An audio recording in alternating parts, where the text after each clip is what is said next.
Et tu arrives à me vendre ces roses en arabe, je te donne 100 000 $. Les mots résonnèrent comme un éclair dans le grand hall. Des rires éclatèrent aussitôt, rebondissant sur les murs, les lustres, les verres en cristal, et sur l'orgueil de ceux qui se croyaient intouchables. Helena serra le panier contre sa poitrine, son souffle tremblait, mais elle ne recula pas. Face à elle se tenait Ricardo Morales, l'homme le plus arrogant de la pièce, un sourire narquois aux lèvres, plus blessant qu'une insulte. La foule savourait chaque seconde. Certains sortirent leur téléphone pour filmer. D'autres détournèrent le regard, feignant de ne rien voir. À l'avant de la salle, Zahir al-Mansour, un puissant homme d'affaires arabe, observait en silence, les sourcils légèrement froncés. Helena ne comprenait pas comment un geste si simple, offrir une fleur, avait pu devenir aussi cruel et humiliant. La lumière des lustres était presque aveuglante. Les rires ressemblaient à des poignards. Pourtant, au fond d'elle, quelque chose s'éveilla. Un calme étrange, puissant, surgit lentement, stable et inébranlable. L'air était chargé de parfums de grands crus et de malaise silencieux. Personne dans cette salle n'aurait pu imaginer ce qui allait se passer, car la jeune femme qu'ils avaient ignorée et moquée était à quelques secondes de parler d'une manière qui allait non seulement bouleverser l'ambiance, mais toucher chaque âme présente. Les rires et le tintement des verres remplissaient le luxueux hall de l'hôtel impérial de Guadalajara. Des lustres dorés pendaient comme des lunes au plafond, répandant leur lumière sur des costumes sur mesure et des montres de luxe plus brillantes que le regard de leur propriétaire. Au centre de la pièce trônait Ricardo Morales, un riche entrepreneur connu autant pour sa cruauté que pour sa fortune. Assis à ses côtés, Zahir al-Mansour observait la salle avec un calme impressionnant, tel un homme pesant chaque souffle. Puis, sans prévenir, les grandes portes s'ouvrirent. Une jeune femme entra, portant un panier rempli de roses rouges, ses pas étaient hésitants. Ses vêtements étaient simples, un chemisier usé, une jupe passée, mais ses yeux brillaient d'une force tranquille, en contraste total avec l'opulence environnante. « Excusez-moi, quelqu'un voudrait-il une rose ?» demanda-t-elle, sa voix à peine plus forte qu'un murmure, presque noyée dans le cliquetis des verres. Un serveur s'approcha pour l'arrêter, mais Zahir leva doucement la main. « Laissez-la passer, dit-il calmement. » Helena avança avec précaution, comme si elle traversait un monde où elle n'avait pas sa place. Elle s'arrêta enfin devant Ricardo, qui la détailla de la tête aux pieds avec un sourire moqueur. « Des roses ?» répéta-t-il en ricanant. « Ici ? Dans un endroit comme celui-ci ? Quelle originalité !» Quelques invités rirent avec lui. Helena serra davantage le panier contre elle. « Ce ne sont que des fleurs, monsieur, dit-elle doucement. Je me suis dit qu'elles pourraient égayer un peu votre table. » Ricardo claqua la langue, désapprobateur. « Des fleurs ?» répéta-t-il d'un ton théâtral comme si le mot l'amusait. « Et combien coûte un peu de gaieté dans un dîner d'hommes d'affaires ?»« 50 pesos chacune, » répondit-elle, la voix légèrement tremblante, mais sans faillir. Ricardo éclata de rire, et son hilarité gagna la salle. « 50, à ce prix-là, elle devrait parler, » lança-t-il en jetant un regard complice autour de lui. Les rires redoublèrent, plus fort cette fois. Zahir, lui, ne riait pas. Il continuait à fixer Helena d'un regard grave, empreint de respect, non de moquerie. Une tristesse discrète voilait son visage. Helena inspira, elle ne recula pas, elle ne s'excusa pas. Elle le regarda simplement avec calme et fermeté. Ce geste, aussi minime soit-il, fit régner un court silence dans la salle. « Regardez-la, » murmura Ricardo en se penchant légèrement. « Elle a du cran. »« J'aime ça. »« Assez, » tenta d'intervenir Zahir. « Ricardo, ce n'est pas nécessaire. » Mais Ricardo leva la main d'un geste désinvolte. « Non, Zahir. Laisse-moi m'amuser. » Helena baissa les yeux, comme si elle pesait intérieurement ce qu'elle risquait. L'atmosphère se tendit, l'air devint plus lourd. « J'ai une idée, » poursuivit Ricardo en faisant tourner son vin dans son verre, un sourire aux lèvres. « Si tu arrives à me vendre ces roses d'une manière qui m'impressionne vraiment, je te récompenserai généreusement. » Un silence s'installa, chacun attendant la chute. Le sourire de Ricardo s'élargit. Oui, voilà. Essaie de me les vendre, mais pas en espagnol. Un murmure parcourut la salle. Elena cligna des yeux, perdue. Pardon? Il s'adossa confortablement, savourant la tension grandissante. Je veux que tu me les vendes, en arabe. Il éleva la voix pour que tout le hall entende. Si tu y arrives, je te donne 100 000 $. Un silence battit l'air, puis une nouvelle vague de rires éclata, plus forte, plus tranchante, comme des applaudissements aux griffes acérées. Elena ne dit rien. Elle baissa les yeux vers les roses, les observant une à une, comme si elle cherchait à puiser leur force dans leur beauté silencieuse. Puis, lentement, elle releva le regard. L'éclat nerveux dans ses yeux avait disparu. À sa place, brillait quelque chose de stable, d'audacieux, presque provoquant. Zahir l'observait attentivement. Pour la première fois de la soirée, un léger sourire effleura ses lèvres. « Cela pourrait devenir intéressant », murmura-t-il. Elena fit un pas en avant et la pièce entière sembla retenir son souffle. Les murmures s'évanouirent jusqu'à ce que seul subsiste le léger bruit d'un verre glissant sur une nappe. Plus personne ne respirait normalement. Les regards passaient d'un invité à l'autre, tous braqués sur elle maintenant, attendant de voir comment elle relèverait le défi. Elle serra les roses à deux mains, ses doigts tremblaient, trahissant sa nervosité, mais ses yeux portaient une force tranquille qui ne cadrait ni avec sa tenue modeste, ni avec le décor extravagant. Ricardo s'adossa, sûr de sa supériorité. « Allez, petite !» dit-il avec un rictus. « Qu'est-ce qu'il y a? Tu n'as plus les mots ?» Quelques rires gênés s'élevèrent. Zahir, immobile, les mains posées sur la nappe, ne la quittait pas des yeux.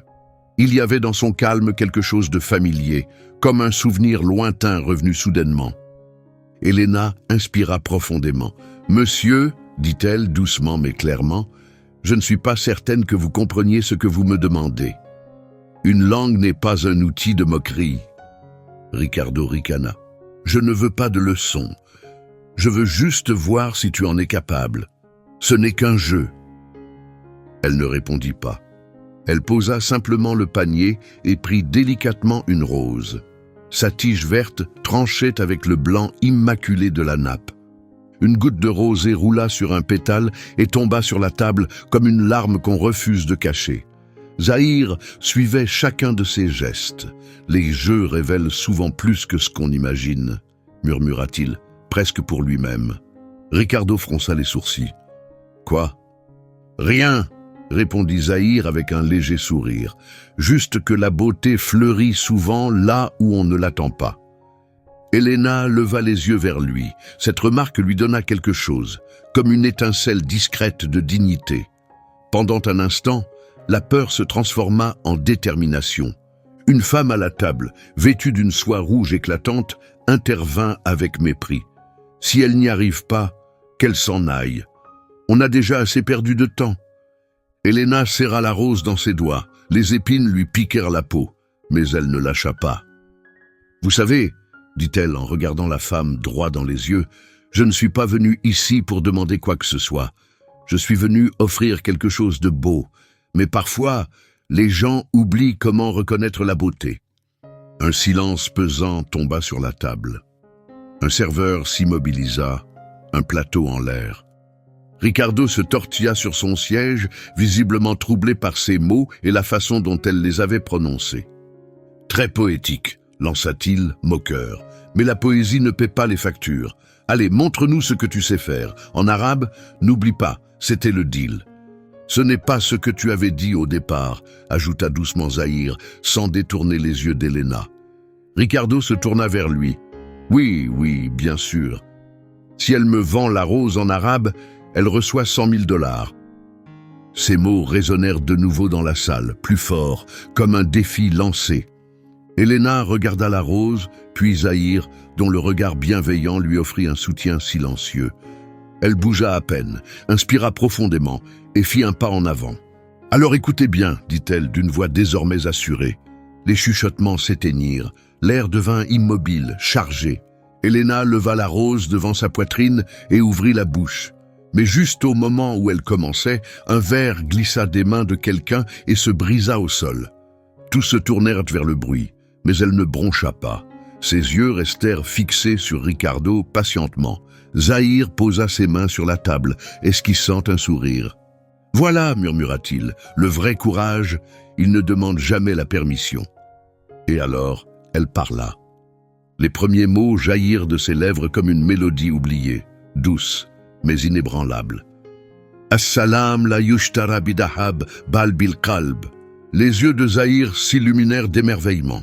Les mots arabes flottèrent entre les lustres et les verres en cristal, enveloppant la pièce d'une chaleur discrète, en contraste avec l'élégance froide du luxe ambiant. Certains invités semblaient perplexes, d'autres se tournèrent vers Ricardo pour observer sa réaction. Elena continua. Sa voix était basse et posée, chaque mot portait un poids qui suspendait le temps. Zahir posa une main sur sa poitrine, visiblement ému. « Elle a dit, traduisit-il dans un murmure, la paix ne s'achète pas avec de l'or, mais avec le cœur. Cette rose n'a pas besoin d'argent, seulement de quelqu'un capable d'en voir la beauté. » Un silence épais s'abattit sur la salle. Personne ne bougea. Ricardo ouvrit la bouche, mais aucun son n'en sortit. Son air suffisant avait disparu. Son visage s'était figé, son rictus remplacé par une immobilité indéchiffrable. Elena abaissa doucement la rose et la déposa devant lui sur la table. « Voilà votre vente, monsieur, dit-elle doucement en espagnol. Pas dans votre langue, mais dans celle de la dignité. » Les yeux de Zahir brillèrent d'une émotion qu'il n'avait pas exprimée en public depuis des années. Il se leva lentement et commença à applaudir. Le son de ses mains résonna dans le silence laissé par les rires des invités.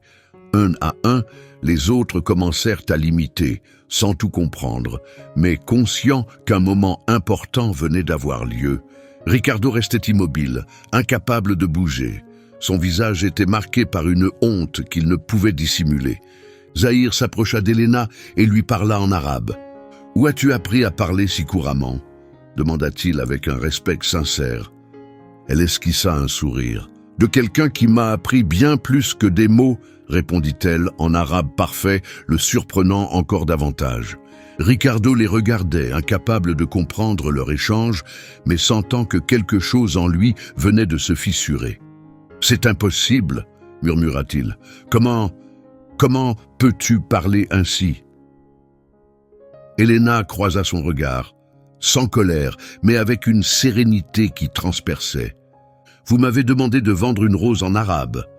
Je l'ai fait, mais l'argent, ce n'est pas la raison de ma venue. » Zahir retourna s'asseoir, le sourire empreint d'admiration et de chaleur. « Incroyable !» dit-il à voix haute. « Ta prononciation, c'est exactement celle de ma mère. » La phrase résonna autour de la table. Tous l'entendirent, mais personne n'osa parler. Ricardo prit son verre puis le reposa sans y toucher. « Ce n'était qu'un hasard, » marmonna-t-il, plus pour lui-même que pour les autres. Elena fit un pas en arrière, prête à partir. « Il n'y a pas de hasard quand c'est l'âme qui parle, » répondit-elle. Elle se retourna lentement, tous les regards la suivirent.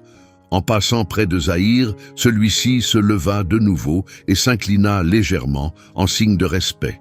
« Merci, » dit-il en espagnol avec un accent épais mais clair. « Ce que vous avez fait ce soir, n'oubliez jamais. » Elle hocha doucement la tête, reconnaissante, et se dirigea vers la sortie. Derrière elle, les applaudissements de Zahir résonnèrent encore une fois dans le hall. Ricardo la regardait partir, incapable de dire si ce qu'il ressentait était de l'humiliation ou de l'admiration. L'air, autrefois chargé de vin et d'arrogance, portait maintenant un doux parfum de rose. Et quelque part, dans un coin silencieux de son esprit, Ricardo comprit qu'il avait perdu quelque chose ce soir-là, sans encore savoir quoi. Les portes se refermèrent derrière Elena et le son des applaudissements s'évanouit dans le calme doré de la pièce. Pendant de longues secondes, aucun mot ne fut prononcé. Seules les flammes vacillantes des bougies accompagnaient le silence. Ricardo resta figé, les yeux fixés sur la rose qu'elle avait laissée. La tige verte reposait à côté de son verre intact, tandis qu'une tache de vin rouge s'étendait lentement sur la nappe blanche, comme si elle voulait rejoindre la teinte des pétales. Zahir s'adossa à son fauteuil calme et pensif. Il prit délicatement la fleur, la faisant tourner entre ses doigts, puis la porta à son nez. « Dans mon pays, dit-il doucement, une rose comme celle-ci symbolise le respect, pas un défi. » Ricardo le regarda sans savoir quoi répondre. « Ce n'était qu'un jeu, murmura-t-il. » Zahir reposa la fleur sur la table et répondit « Lorsqu'un jeu est fait pour humilier, ce n'est plus un jeu. » Le silence revint autour de la table. Les invités, mal à l'aise, recommencèrent à murmurer entre eux, tentant de dissiper l'ambiance. Mais le sentiment de honte flottait encore, comme un parfum lourd, impossible à ignorer. Ricardo inspira profondément, tentant de reprendre contenance. Il força un sourire. « Bien, reprenons le dîner ?» dit-il, essayant de paraître indifférent. Inutile d'en faire tout un drame. Personne ne répondit. Certains invités détournèrent les yeux, d'autres semblaient soudain fascinés par leur menu. Zahir se pencha légèrement. « Sais-tu seulement ce qu'elle a dit ?» demanda-t-il à voix basse. « Elle a parlé de paix, de beauté, de cœur, des mots qu'on oublie souvent quand nos mains sont trop pleines d'or. » Ricardo tenta de garder contenance. « Tu sembles très impressionné par elle. »« Je l'admire, » répondit Zahir, sans hésitation. « Parce que dans sa voix, j'ai entendu quelque chose qui manque à ce monde des affaires, l'honnêteté. » Ricardo évite son regard, faisant lentement tourner son verre de vin. « Je ne voulais pas l'humilier. »« Peut-être pas, » dit Zahir calmement, « mais c'est ce que tu as fait. » Les lumières commencèrent à baisser légèrement, alors que les musiciens reprenaient leurs instruments. Mais la musique semblait différente maintenant, plus douce, plus triste. Ricardo se leva brusquement, faisant semblant de recevoir un appel, et sortit dans le couloir. L'air plus frais à l'extérieur de la salle de bal l'enveloppa. Les couloirs étaient vides, silencieux. Il s'arrêta devant une grande fenêtre et regarda la rue en contrebas. Là, sous la lumière d'un lampadaire, Elena rangeait ses dernières roses. Un homme s'approcha, en acheta une, et l'offrit à la femme à ses côtés. Elena sourit, reconnaissante. Ricardo observa en silence, la poitrine serrée par un sentiment qu'il ne savait pas nommer. Pour la première fois depuis longtemps, il se sentit petit. Derrière lui, la voix de Zahir brisa ses pensées. « Tu devrais lui parler, » dit-il doucement. « Pas pour t'excuser, mais pour comprendre. » Ricardo se retourna, troublé. « Comprendre quoi ?» Zahir le fixa dans les yeux. « Que la dignité ne s'achète pas. » L'homme d'affaires fit demi-tour et retourna dans la salle de bal, laissant Ricardo seul devant la fenêtre. Dehors, Elena s'était mise en marche dans la rue pavée, son panier désormais vide, ses pas lents. Une brise souleva ses cheveux et une rose glissa de son panier pour tomber au sol. Ricardo la regarda, incapable de détourner les yeux. Pour une fois, il ne savait pas quoi dire, quoi offrir, ni qui impressionner. Une voiture passa, brisant le silence, mais en lui, ces mots résonnaient encore. Une langue n'est pas faite pour humilier. Il ferma les yeux, et à cet instant, il comprit quelque chose. Cette phrase, dite par une inconnue, l'avait transpercé plus profondément que n'importe quelle défaite en affaires. Le lendemain matin, Guadalajara se réveilla sous un ciel purifié. La pluie de la veille semblait avoir emporté avec elle l'excès et l'orgueil. Les rues vibraient de vie, des vendeurs criaient, l'odeur du pain frais et du café flottait dans l'air. Ricardo Morales marchait seul, des lunettes noires sur le nez et une veste jetée sur l'épaule. Sans projecteur, loin des costumes et des flashs, personne ne le reconnaissait. Il n'avait pas dormi. Toute la nuit, la même scène s'était rejouée dans son esprit. La voix calme d'Elena, le silence, les applaudissements de Zahir. Il ne comprenait pas pourquoi cela l'avait tant marqué. Il avait l'habitude de gagner, de dominer chaque pièce où il entrait. Mais cette jeune femme, avec ses doigts piqués par les épines et sa force tranquille, avait mis à nu son armure devant tous. En tournant dans une ruelle étroite, il la vit. Elena se tenait devant un stand de fruits, déposant soigneusement un bouquet de roses fraîches dans un seau d'eau. Elle portait la même robe que la veille, mais quelque chose en elle semblait différent. Elle paraissait calme, posée, comme si les événements de la veille ne l'avaient en rien ébranlée. Ricardo resta à distance, incertain de la manière d'approcher. Il tenta de faire un pas à plusieurs reprises, mais recula à chaque fois. Finalement, il inspira profondément et s'avança vers elle. « Excusez-moi, dit-il doucement. » Elena leva les yeux. Il lui fallut un instant pour le reconnaître. « Vous, souffla-t-elle, je ne pensais pas vous voir ici. »« Je ne pensais pas venir, » admit-il, tentant un faible sourire. Elle se tourna vers lui, sans froideur, mais sans chaleur non plus. « Vous êtes là pour vous moquer de moi à nouveau. Ici, il n'y a pas d'applaudissements. » Ses yeux se baissèrent vers le sol, la honte le submergeant. « Non, je suis venu m'excuser. » Elle resta silencieuse. Le bruit du marché continuait, indifférent à l'instant suspendu entre eux. « M'excuser » répéta-t-elle d'un ton neutre. Les mots ont peu de poids après une mise en scène publique. « Je sais, dit Ricardo, la voix sincère, mais je ne suis pas là pour redorer mon image. Je suis là pour comprendre. » Son expression s'adoucit légèrement, surprise par son ton. « Comprendre quoi ? Comment as-tu appris à parler arabe avec autant de beauté ?» Elena baissa les yeux et esquissa un sourire léger, presque triste. « Je doute que mon histoire vous intéresse vraiment, monsieur. » « Si, elle m'intéresse, » répondit-il, et pour une fois, sa voix n'avait plus sa morgue habituelle.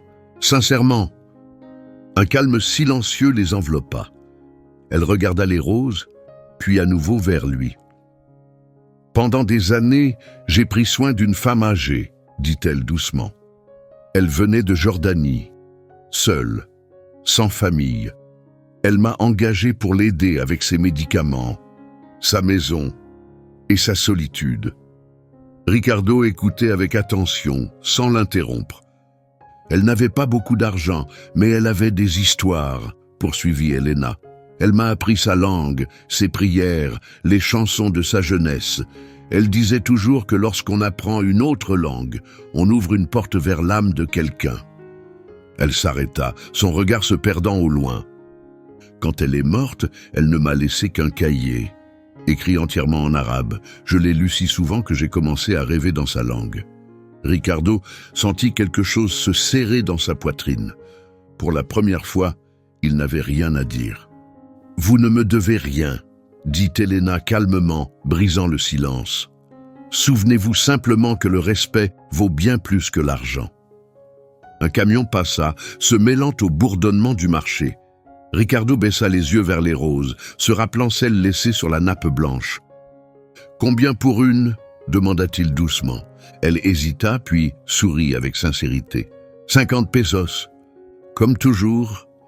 Il lui tendit l'argent et prit délicatement une rose dans le seau, comme s'il tenait quelque chose de fragile et sacré. « Merci, dit-il. « Pas pour l'argent, répondit Elena, mais pour être venu avec humilité. » Ricardo se détourna et s'éloigna, la rose à la main, et quelque chose de nouveau en lui, un sentiment qu'il apprenait enfin à voir avec le cœur. Ce même soir, alors que le soleil disparaissait derrière les immeubles du centre-ville, une voiture noire élégante s'arrêta près du stand de fleurs. Elena venait tout juste de ranger ses dernières roses lorsqu'elle vit un homme en costume sombre s'approcher. Son allure était raffinée, sa présence calme.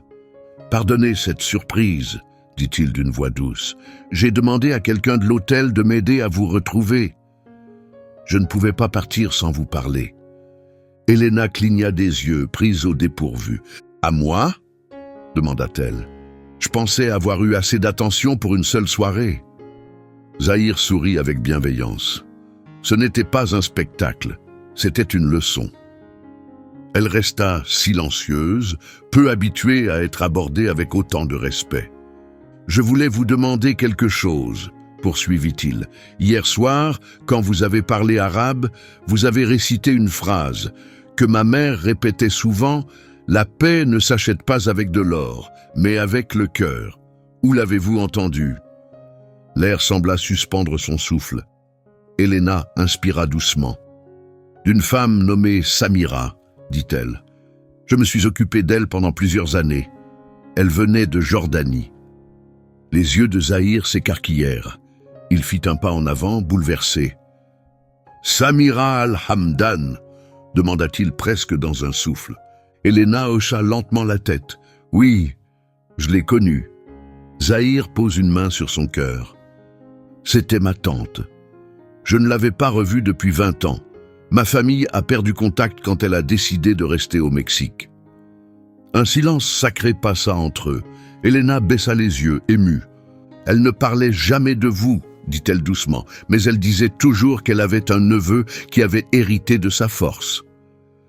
Zahir prit une profonde inspiration, visiblement touché. C'était la femme la plus sage que j'ai jamais connue. Oui, dit-il doucement. Si elle vous a appris sa langue, c'est parce qu'elle a vu en vous quelque chose de rare, quelque chose que peu de gens possèdent, la pureté. Elena sourit doucement. Je n'ai fait qu'écouter. Elle m'a appris que les mots pouvaient guérir. Le magnate la regarda avec une admiration silencieuse. Alors sa sagesse vit encore à travers toi. Ce que tu as fait l'autre soir, c'était comme la revoir. Elena ne sut pas quoi répondre. Ses yeux brillaient de larmes, mais elles ne coulèrent pas. À quelques pas de là, quelqu'un s'arrêta. C'était Ricardo. Il était revenu sans vraiment savoir pourquoi. En voyant Elena et Zahir parler, il s'immobilisa, les observant à distance. Zahir se tourna et l'appela. « Ricardo, viens. » Il sourit doucement. « Tu devrais rencontrer la femme qui t'a donné la leçon la plus précieuse de ta vie. » Ricardo s'approcha lentement, la honte encore présente dans sa démarche. « Je l'ai déjà rencontrée, » dit-il doucement. « Je ne comprends juste pas pourquoi tout semble différent depuis cette nuit. » Zahir le regarda avec sérieux, parce que lorsque la fierté entre en collision avec la vérité, le bruit s'arrête et le silence commence à parler. Elena se tenait entre eux, ne sachant que dire. Ce n'est pas tous les jours qu'un magnate et un millionnaire se tiennent humblement devant son étal de fleurs. Alors Zahir sortit quelque chose de sa poche, un pendentif en argent gravé de lettres arabes. « Il appartenait à ma tante Samira, » dit-il d'une voix chaleureuse. « Je veux que tu l'aies. » Elle l'aurait voulu ainsi. Elena le prit avec des mains tremblantes. « Je ne suis pas sûr de mériter quelque chose d'aussi précieux. »« Tu le mérites, » dit Zahir en hochant la tête, « parce que tu as gardé sa voix vivante. » Le vent fit frémir les pétales dans les seaux voisins. Ricardo regardait la scène, silencieux, sentant quelque chose en lui, quelque chose de fermé, commencer à se fissurer. Elena leva les yeux vers le ciel, maintenant teinté d'orange par le soleil couchant. « Je suppose que la paix peut voyager d'une personne à une autre, » dit-elle doucement. Zahir était visiblement ému, et elle fleurit là où le respect est donné. Le soleil disparut derrière les immeubles, projetant une lumière dorée sur la rue. 3 personnes, encore étrangères quelques heures plus tôt, se tenaient maintenant unies, non par la richesse ou le statut, mais par quelque chose de plus profond, le langage de l'âme. 2 jours plus tard, l'hôtel impérial s'illumina à nouveau de caméras et de lustres. Dans sa grande salle, journalistes et dirigeants s'étaient réunis pour une conférence de presse convoquée de manière inattendue par Ricardo Morales. Au premier rang, Zahir était assis en silence, les bras croisés. À ses côtés, Elena restait calme, les yeux baissés. Elle portait une robe empruntée, simple, modeste. Elle n'était pas là pour attirer l'attention, seulement parce que Zahir lui avait demandé de venir écouter. Le public se tut lorsque Ricardo monta sur scène. Il ne portait plus un costume de créateur impeccable. Son visage était marqué, fatigué, mais ses yeux, pour une fois, reflétaient la vérité. Il s'approcha du micro et prit une profonde inspiration. « Il y a 2 nuits, commença-t-il, j'ai commis une erreur que je regrette profondément. Je me suis présenté devant vous tous et j'ai agi d'une manière qui me fait honte. » Les flashs crépitèrent. Certains dans la foule échangèrent des regards surpris. J'ai essayé d'humilier une femme qui n'avait rien fait de mal. Je croyais que ma richesse me donnait le droit de traiter quelqu'un comme inférieur. Mais cette femme, avec grâce et calme, m'a appris ce que signifie vraiment le respect. Elena leva les yeux, surprise. Elle ne s'attendait pas à ce qu'il prononce son nom, mais il le fit. « Elle s'appelle Elena », poursuivit Ricardo d'une voix posée. « Elle vend des roses. Et elle m'a donné une leçon d'humanité, devant tout le monde. » La salle se figea, même les journalistes gardèrent le silence. Aujourd'hui, je veux dire, publiquement, que la valeur d'une personne n'a rien à voir avec son compte en banque, dit Ricardo.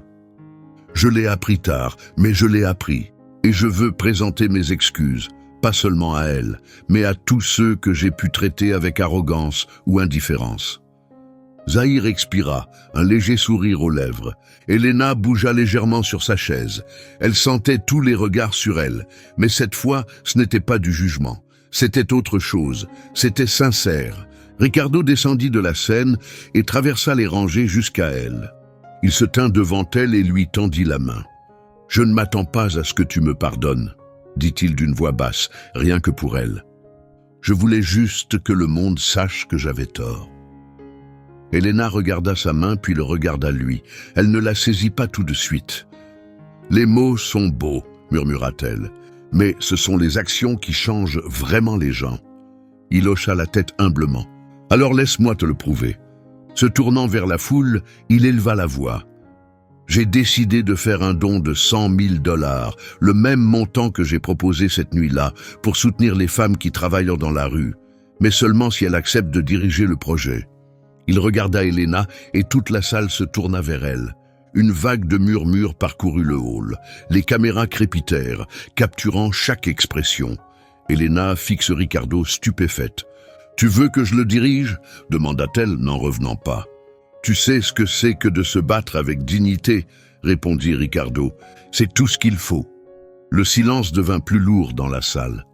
Zahir se leva et posa doucement une main sur son épaule. « Dis oui !» murmura-t-il, « pas pour lui, mais pour toutes les femmes comme toi. » Elena le regarda, puis prit une grande inspiration. Après un long moment, elle hocha la tête. « D'accord, dit-elle en fixant Ricardo dans les yeux, mais je ne le fais pas comme un acte de charité. Je le fais par respect. » Des applaudissements commencèrent au fond de la salle. Une seule personne d'abord, puis d'autres, jusqu'à ce que l'espace soit rempli de quelque chose de très différent de cette fameuse nuit. Pas de la moquerie, mais une reconnaissance sincère. Ricardo baissa les yeux profondément ému. Zahir observait avec une paix silencieuse, comme si un chapitre resté inachevé venait enfin de se refermer. Et au milieu de tout cela, Elena resta silencieuse. La rose glissée derrière son oreille était maintenant le symbole de quelque chose de plus grand. Cette fois, ce n'était pas elle qui recevait une leçon. C'était lui. En quelques semaines à peine, un vieil entrepôt du quartier San-Juan avait été transformé en une petite boutique de fleurs. L'odeur de la terre fraîche et des roses en fleurs se mêlait au rire et au bruit des ciseaux coupant les tiges. Des femmes de tous âges travaillaient côte à côte, apprenant à composer des bouquets, à emballer les arrangements, à nouer des rubans colorés. Elena circulait parmi elles, un carnet à la main, donnant des consignes avec douceur, corrigeant patiemment les petites erreurs. « Ce n'est pas juste vendre des fleurs, » leur disait-elle. « C'est offrir quelque chose fait avec amour. Chaque fleur porte une histoire, tout comme nous. » Sur l'une des tables, un nouveau panneau disait « Projet Samira ». C'était l'idée de Zahir, pour honorer la femme qui, sans le savoir, les avait tous réunis. Ce matin-là, Ricardo se présenta sans prévenir. Il portait une chemise simple et tenait un sac en papier brun. « J'ai apporté du café pour tout le monde », dit-il avec un sourire timide. Les femmes le regardèrent avec curiosité. Quelques-unes gloussèrent. Elles savaient qui il était. Mais avant que les chuchotements ne s'amplifient, Elena leva la main pour faire taire la salle. « Merci », dit-elle simplement. « Pose-le là, s'il te plaît. » Ricardo obéit et resta un instant observant. Pour la première fois, il apparaissait sans garde du corps, sans égo. Il s'approcha d'une table où une femme plus âgée peinait à nouer un ruban. « Besoin d'aide ?» demanda-t-il. « Toi ?» rit-elle. « Je doute que tu saches comment faire. » Ricardo sourit. « Alors apprends-moi. » Elena l'observait de l'autre côté de la pièce. Il y avait quelque chose de différent dans sa posture. Ses gestes étaient plus lents, plus réfléchis, sa voix adoucie. Mais sa fierté restait visible, surtout dans la façon dont il évitait de la regarder directement, comme s'il craignait de paraître vulnérable. Lorsque les autres sortirent déjeuner, Ricardo resta, ramassant les morceaux de ruban et de papier. « Tu n'as pas besoin de nettoyer, dit Elena en s'approchant. « Je veux le faire, répondit-il. Peut-être que je n'ai jamais vraiment compris ce que ça signifie, travailler jusqu'à maintenant. » Elle l'observa un moment, une expression mêlant compassion et prudence. « Je n'ai pas besoin que tu me prouves quoi que ce soit, Ricardo. » « Ce n'est pas ce que j'essaie de faire, dit-il. Je veux juste être ici. » Pendant un instant, le silence entre eux fut doux, pas tendu. Dehors, la brise faisait bouger les rideaux et la lumière du soleil passait à travers les fleurs posées sur le rebord de la fenêtre. Plus tard, Zahir arriva, élégant comme toujours, portant une petite boîte emballée dans du papier doré. « Bonjour, dit-il chaleureusement. J'ai apporté quelque chose pour le projet. » Il ouvrit la boîte et dévoila plusieurs bracelets simples, chacun gravé d'une phrase en arabe. Elena la lut à voix haute. « Al-Karama fawqa kull shay. » La dignité avant tout, traduisit Zahir en hochant la tête. Chaque femme ici en portera un. Pas comme un symbole de charité, mais de force. La salle éclata en applaudissements. Ricardo baissa les yeux, profondément touché par ces mots.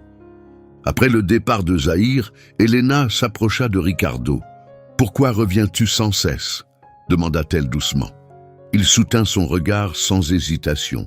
« Parce qu'à chaque fois que je viens ici, je me sens pur. » Elle lui adressa un léger sourire. « Alors ne me regarde pas comme si c'était moi qui te rendais pur. Regarde-toi, tu verras, tu as encore la chance d'éclore. » Il s'effondra silencieusement sur une chaise, incapable de répondre. Autour d'eux, l'atelier résonnait de rire et du son d'une musique jouée depuis une enceinte. Dehors, le soleil commençait à décliner, inondant tout d'une lumière chaude et orangée. Une volée de pigeons traversa le ciel. Elena souleva l'un des bracelets, le tenant à la lumière.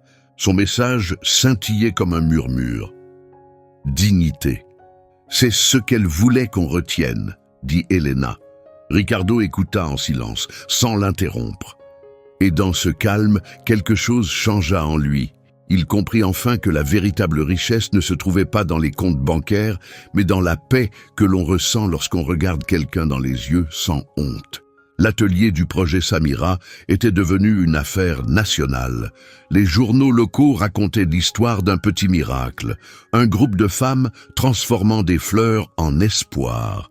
Chaque jour apportait de nouvelles commandes, de nouvelles mains et de nouvelles histoires. Mais même le succès projette des ombres. Un matin, Elena arriva et trouva la porte de l'atelier entr'ouverte. À l'intérieur, des papiers étaient éparpillés, des cartons laissés ouverts et sur la table reposait une enveloppe anonyme. Elle l'ouvrit avec précaution. À l'intérieur, un message imprimé « Tout cela est un mensonge. La femme aux roses a été engagée par Ricardo Morales pour redorer son image. » Son cœur se serra. La colère et la tristesse se livraient bataille en elle. Quand les autres femmes arrivèrent, elles remarquèrent aussitôt son visage blême. « Elena, qu'est-ce qui se passe ?» demanda l'une d'elles. Elle ne répondit pas. À la place, elle posa la lettre sur la table. Les autres se rassemblèrent autour, lisant les mots à voix basse, dans un murmure effrayé. Dès l'après-midi, les rumeurs s'étaient répandues sur les réseaux sociaux. Certains journalistes s'emparèrent de l'histoire. Un millionnaire exploite des femmes de la classe ouvrière pour redorer son image.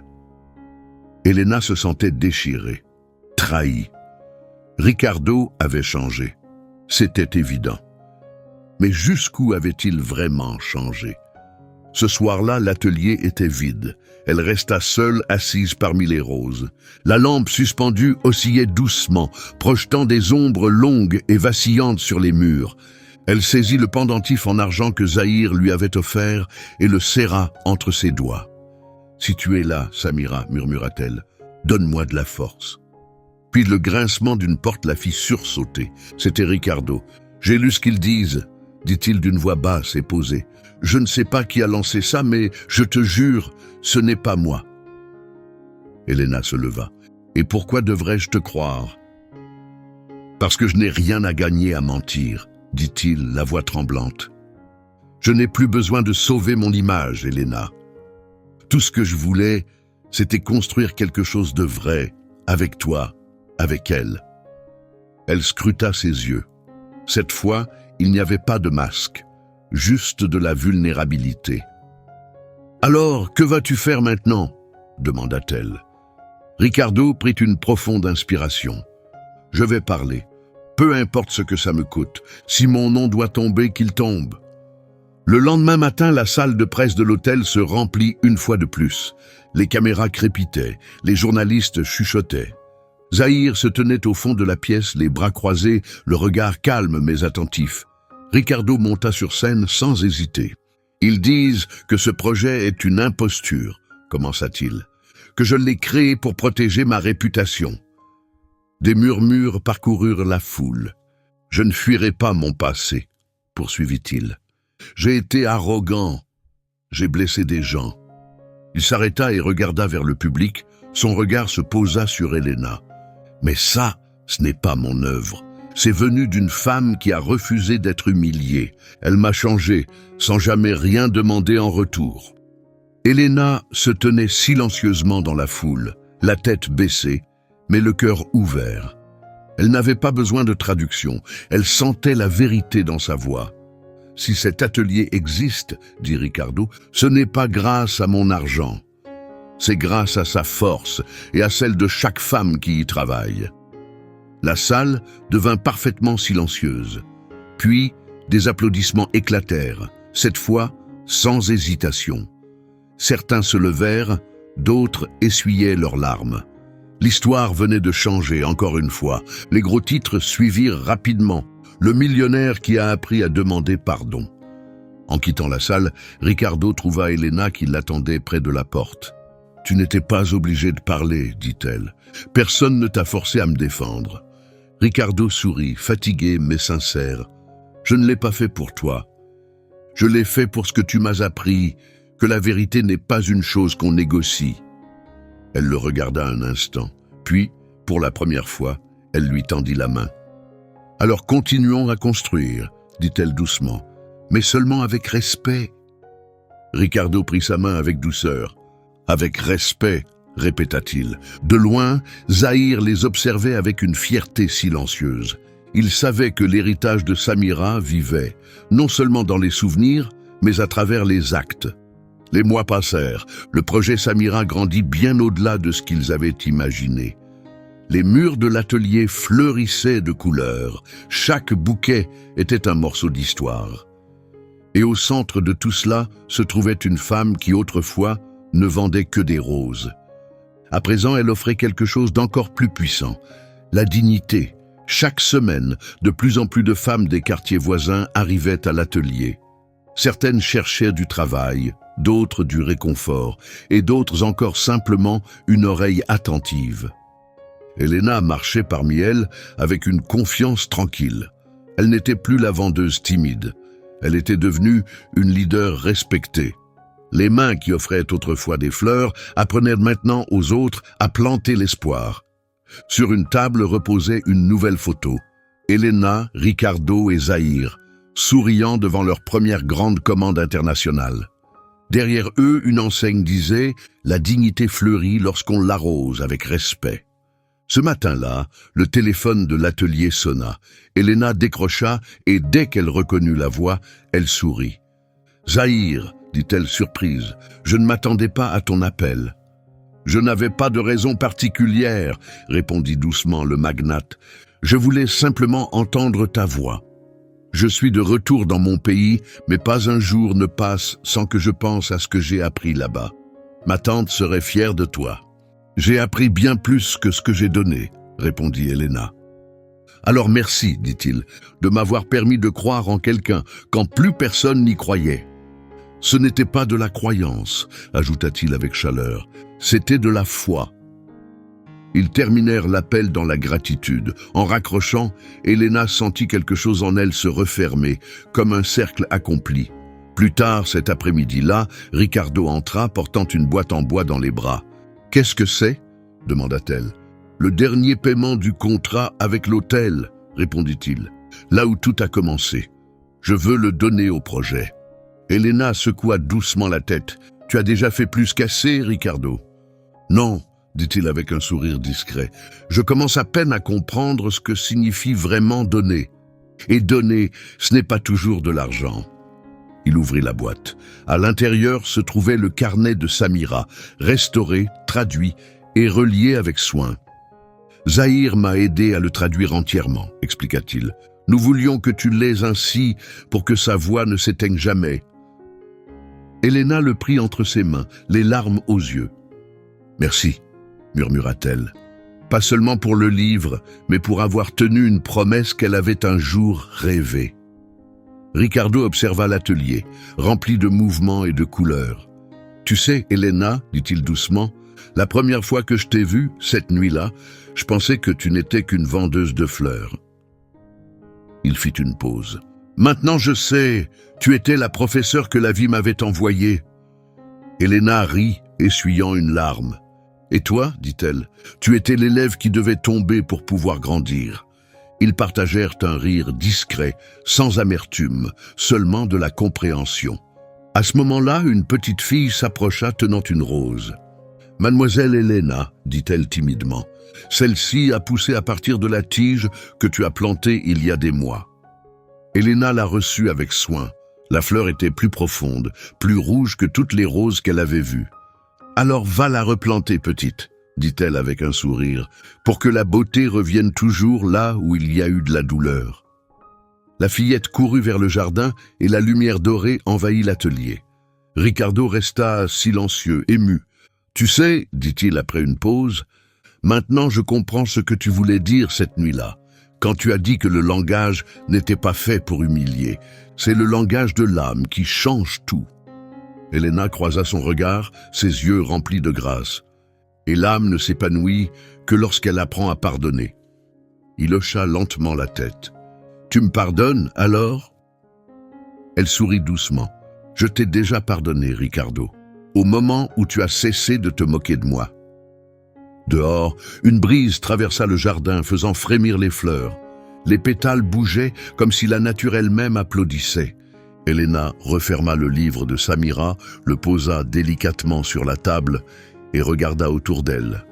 Des femmes riaient, des histoires prenaient vie, l'espoir fleurissait. Elle comprit alors quelque chose de profond. L'histoire n'était plus seulement la sienne, elle appartenait à chaque femme qui avait découvert que la dignité n'a pas besoin de projecteur, elle a seulement besoin d'être vécue. Alors que le soleil se couchait sur Guadalajara, la caméra se reculait lentement de l'atelier. Des rangées de roses s'épanouissaient sous le ciel doré. Et en arrière-plan, la voix d'Elena murmurait « Le respect ne coûte rien, mais son absence peut tout détruire. » Silence, lumière, espoir. On dit que les mots peuvent de blesser ou guérir. Mais cette nuit-là, ils ont fait encore plus. Ils ont transformé. Ricardo avait appris que l'orgueil ne laisse aucune place à l'écoute, que ce n'est qu'en baissant la tête qu'on peut enfin croiser le regard de l'autre avec vérité. Elena avait enseigné que la force ne crie pas, elle reste ferme dans le silence, enracinée dans la clarté et l'amour. Et Zahir, calme, sage, toujours présent, avait été le pont entre deux mondes, rappelant doucement à chacun « La dignité ne s'achète pas, elle se respecte. Le projet grandit. » Et avec lui, les vies autrefois oubliées. Les roses qui parcouraient autrefois les rues dans des paniers voyageaient désormais à travers tout le pays, portant un message simple et puissant. Le respect change les destinées, parce que peu importe la richesse d'une personne, si l'âme est vide, cela ne signifie rien, et peu importe combien une vie semble humble, si elle parle avec amour et vérité, elle devient inoubliable. Elena n'a jamais cherché la célébrité, elle n'a jamais voulu les applaudissements. Elle espérait seulement qu'un jour, quelqu'un l'entende vraiment. Et au final, sa voix n'a pas seulement été entendue, elle a été retenue. Dans chaque fleur, dans chaque mot, un écho continue de vivre. Le respect vaut plus que n'importe quel chiffre. Si cette histoire a touché votre cœur et que vous souhaitez nous aider à continuer à partager des récits comme celui-ci, cliquez sur le bouton « Merci » ou « Super merci », le petit cœur avec le signe $, sous la vidéo. À chaque fois que vous le faites, vous nous aidez à créer davantage d'histoires qui inspirent, élèvent et défendent la dignité humaine. Merci d'être resté avec nous jusqu'à la toute fin. Dites-nous en commentaire quel passage vous a le plus ému. N'oubliez pas de vous abonner et d'activer la cloche de notification pour ne pas manquer la prochaine histoire. Laissez un like si vous croyez en la puissance silencieuse de la dignité et en la force de la famille. Et avant de partir, jetez un œil à l'histoire juste ici à gauche. Je suis sûr qu'elle vous touchera tout autant et qu'elle vous fera réfléchir.